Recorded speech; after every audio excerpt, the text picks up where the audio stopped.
자, 원앙생가입니다. 예, 향가고요. 그 몇 줄짜리인지 한번 보세요. 하나, 둘, 셋, 넷, 다섯, 여섯, 일곱, 여덟, 아홉, 열, 19째 향가구나. 예, 줄수에 따라서 사구, 4줄짜리, 그 다음에 8줄짜리 8구, 그 다음에 요거 10줄짜리는 19째 향가라고 얘기합니다. 자, 요거 제목에서 일단 내용을 보면 왕생이라고 하는 것은 불교적인 극락세계로 가는 거죠. 극락세계로 간다라고 하는 건데, 이 극락세계라고 하는 것이 누가 있는 곳입니까? 바로 부처님 계신 곳이죠. 네, 부처님 계신 곳이라는 의미도 돼요. 그래서 부처님께 말씀을 좀 알려주세요라고 하는 거죠. 그래서 원앙생이라고 하는 하나, 둘, 셋, 넷, 다섯, 여섯, 일곱, 여기가 어떤 그 핵심적인 내용이 있는 부분으로 좀 봐야 돼요. 원래 주제는 마지막 구에 있는 건데, 자, 원앙생, 서방종토에 가서 태어나기를 소망하는 거죠. 그래서 극락세계로 가거나 또는 거기에서 태어나는 겁니다. 그래서 요건 불교적인 윤회 사상이 좀 있는 것이죠. 그래서 세 번째는 이 왕생이라고 하는 부분에서 불교적 윤회 사상이 좀 담겨져 있다라고 해석할 수도 있습니다. 사상 반영 요 정도로 좀 할게요. 좀 자세히 해야 될 거예요, 요건요. 그래서 우리말 해석도 미리 적어놓고 하는 거를 권장합니다. 자, 됐습니까? 네, 1구부터 이제 시작을 할게요. 달이 어째서라고 하는 뜻이에요. 요 위에다 써볼까요? 밑에다 써볼까요? 달이 어째서라고 아마 해석이 될 텐데, 어찌하여 뭐 요 정도로 해석이 돼요. 그래서 요 달이라고 하는 것이 별표 쳐야 될 내용이죠. 우리 정읍사에서 달아 높이곰도다샤라고 하는 거를 공부했었을 거예요. 그래서 이 달이라고 하는 것이 첫 번째 기도를 드리는 기원의 대상입니다.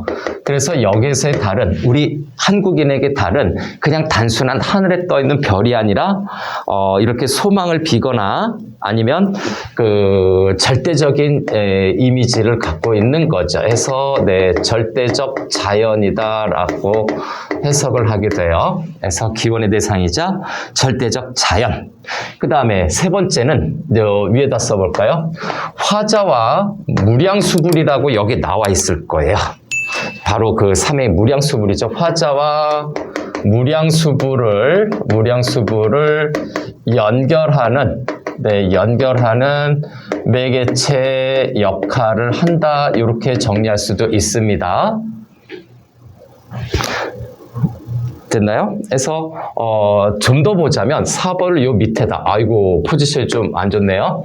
그래서 네 번째는 결국 시적 화자의 어떤 소원을 전달해주는 그 서방정토의 사자라고 얘기도 해요. 사자라고 하는 것은 윗사람의 이야기를 대신 전달해서 서방정토의 사자, 전달자의 이미지가 있는 거죠. 전달자, 즉 나의 말씀을 부처님에게 대신 전달해주는 사람을 저렇게 서방정토, 극락세계의 서방정토에 어떤 그 말씀을 전달해주는 사자 역할이라고 하기도 해요. 좀 어려운 말로 썼죠? 자, 그래서 첫 번째 구에서 달에 대한 이미지를 이렇게 좀 정리해야 되고, 두 번째 서쪽 방면이죠. 서방가장 가려시고라고 해서 서방까지 가시겠습니까? 정도의 의미예요. 그래서 요거는 서방 정토까지 가시겠습니까? 정도의 뜻입니다. 가시겠습니까? 라는 정도의 뜻인데, 자, 여기에서는 서방정토라고 하는 거는 동그라미 들어가야 되겠죠.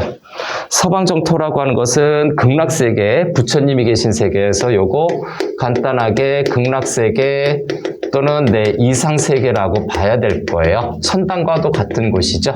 극락세계, 이상세계 또는 부처님이 계시는 아주 절대적인 공간이라고 봐야 되겠죠. 그 다음 무량수불이라고 되어 있는데, 극락으로 안내를 하는 부처님에서 무량수불이라고 하는 존재는 표면적으로 보면 3구죠. 여기 3구에서 무량수불은 첫 번째 극락세계 또는 서방정토까지 안내하는 부처님이에요. 예, 안내하는 부처다. 표면적인 뜻은 이런 뜻인데, 자, 이 무량수불 전해라고 해서 우리가 나무 아미타불 관세음보살에서 아미타불에 해당이 돼요. 그런데 결국 내 말씀을 누구에게 전달해 주길 원한다? 무량수불께 전달해 주기를 시적화자가 소망하고 있어서 여기서 얘기하는 달의 기원의 대상인데 궁극적으로 최종적이라는 얘기가 궁극적 기원의 대상이 바로 무량수불입니다. 달을 통해서 무량수불에게 내 얘기 좀 전해주세요. 저 극락세계 가고 싶어요. 그 얘기하는 겁니다.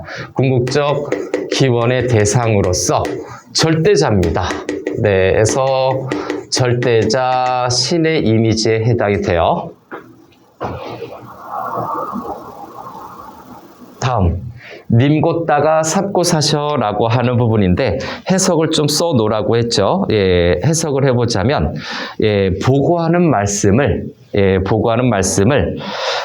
빠짐없이 아뢰어 주소서 삼고사셔죠. 해서 요거의 뜻은 아래다 써야 되겠네요. 보고하는 말씀을 자신의 소망이겠죠. 보고하는 말씀, 즉 보고하는 말씀은 내 화자의 소망이에요. 내 화자의 소망을 전달해 주셔서 전달해 달라기를 소망하고 있는 내용이다라고 봐야 됩니다. 한글 해석으로는 보고의 말씀 빠짐없이 말씀해 주세요라고 얘기하는 거죠.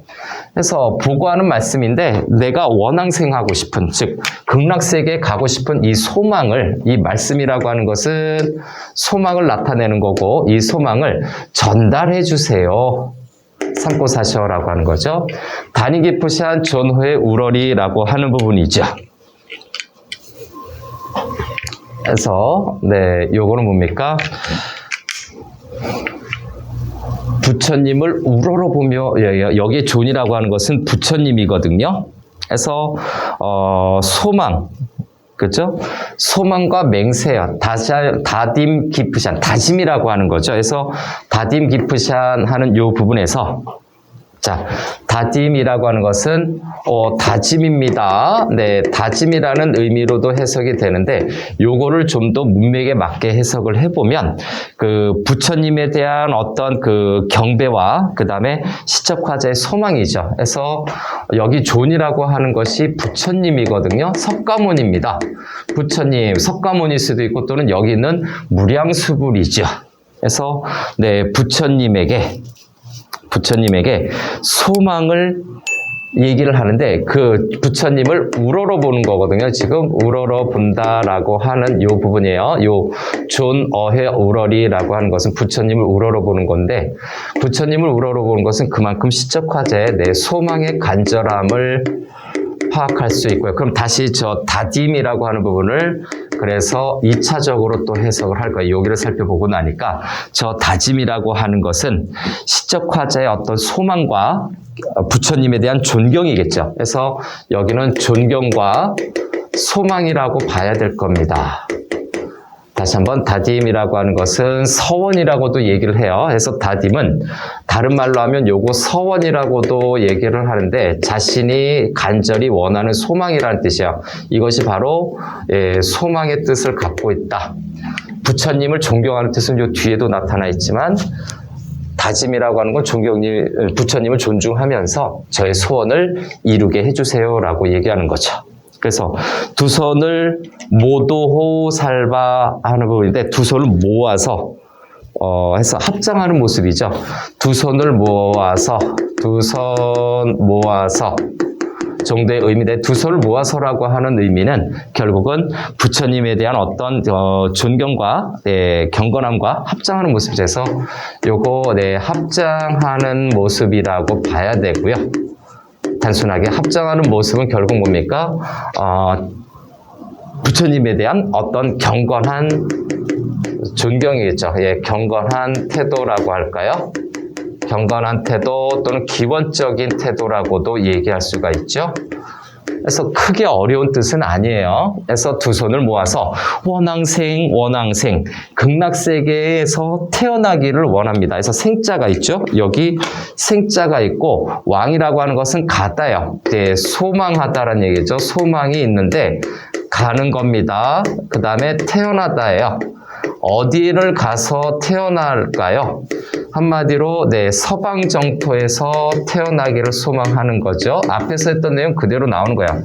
서방 정토에서 네, 환생하는 거요.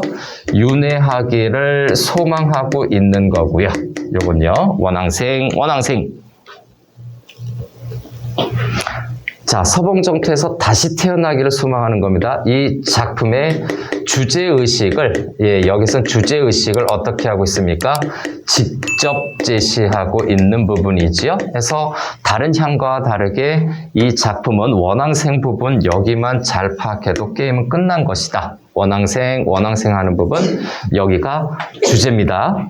다음에 그릴 사람 있다 삼고 사셔에서 그리워하는 사람이 있다 라고 말씀해 주세요 해서 그릴 사람은 뭡니까? 표면적인 뜻은 그리워하는 사람인데 그리워하는 사람은 결국 누굽니까? 시적 화자 자신이에요.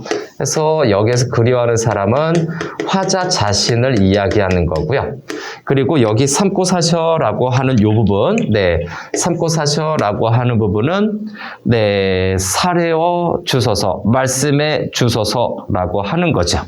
그래서 삼고 사셔는 앞에서도 계속 나오고 있죠. 네, 소망을 전달해 주기를, 네, 소망을 전달해 달라는 내용입니다. 소망을 전달해 주세요. 그래서 여기 요 기억이라고 여기 좀 표시가 되어 있는데요. 결국은 여기에서는 소망의 구체적인 내용이죠. 소망이라든가 또는 청원이라고도 얘기합니다. 요걸 네, 원하는 거죠. 원하고 요청하는 청원의 구체적인 내용을 네, 제시하고 있다 해서 구체화라고 간단히 해볼까요? 요 원앙생부터 그릴 사람 있다 삼고 사셔라고 하는 것은 소망하는 내용을 구체화했다라고 평가할 수 있어요. 그 다음에 19체 향가의 특징 요게 뭡니까? 감탄사 낙구가 있죠. 자, 이 감탄사라든가 낙구는 시조의 종장 첫 세 글자를 쓰는 것에 영향을 줍니다. 종장 첫 구에 세 글자에 영향을 준다라는 점. 네, 이것도 좀 체크해야 되고요. 자, 이 몸 남겨두고, 이 몸 기텨두고는 남겨두고예요. 해석만 잘하면 되고요. 48대원인가요? 48대원 일고살까라고 해서 이 부분은 수사 의문문을 사용했네요. 수사 의문문을 사용해서 이거 뭡니까? 네, 설의법이죠. 설의법을 통해서 소망을 강조하고 있습니다. 그래서 소망을 성취하기 위해서 소망 성취 도와달라는 점이죠. 도와달라고 달라는 내용을 강조하고 있는 거예요. 잘 좀 말씀 좀 전해주세요 라고 얘기하는 거죠. 48대원이라고 하는 것은 48가지의 소원입니다. 그래서 이렇게 되고 일고살가에서 수사의문문 설의법을 사용하기도 했고 또 요거 다른 표현으로는 가정법을 사용했다라고도 평가할 수 있어요. 가정법이에요.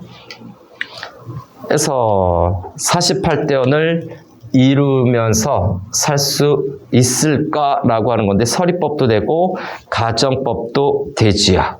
그래서 이 가정법을 제시한 거는 이 소망 성취에 강한 의지예요. 여기에서 소망 성취의 내용이 반복적으로 나오는 거죠. 소망 성취에 강한 의지를 지금 드러내고 있다라고 봐야 되죠. 48대원이라고 하는 것은 네, 부처가 중생들을 구제하기 위해서 48가지 결심을 하셨어요. 그죠? 네, 48가지 큰 소원을 갖고 계셨는데 그럼 요것도 한번 좀 체크해 보겠습니다. 48대원이라고 하는 것은 부처가 중생을 구제하기 위해서 중생을 구제하기 위해서 48가지 결심을 하신 내용에서 유래가 된 건데, 그럼 부처가 48가지 결심을 하셨다라는 그 내용은 단지 그것만 얘기할 것인가? 아니죠. 여기서 시적 화자가 극락왕생을 해야 된다는 얘기죠. 네, 극락왕생 해야만 어떻게 된다? 부처님의 대업이 이루어질 수 있다는 얘기예요. 극락왕생 해야만 부처님의 저 48대원이죠. 대업이 이루어진다라는 뜻이죠. 네, 이루어짐을 얘기하는 건데 바로 이 내용. 극락왕생해야만 부처님의 대업이 이루어진다라고 하는 것은 소망성취의 강한 의지를 가정법으로 표현한 것이 바로 48대원의 내용이에요. 이렇게 연결이 되는 거예요. 자, 마무리하겠습니다.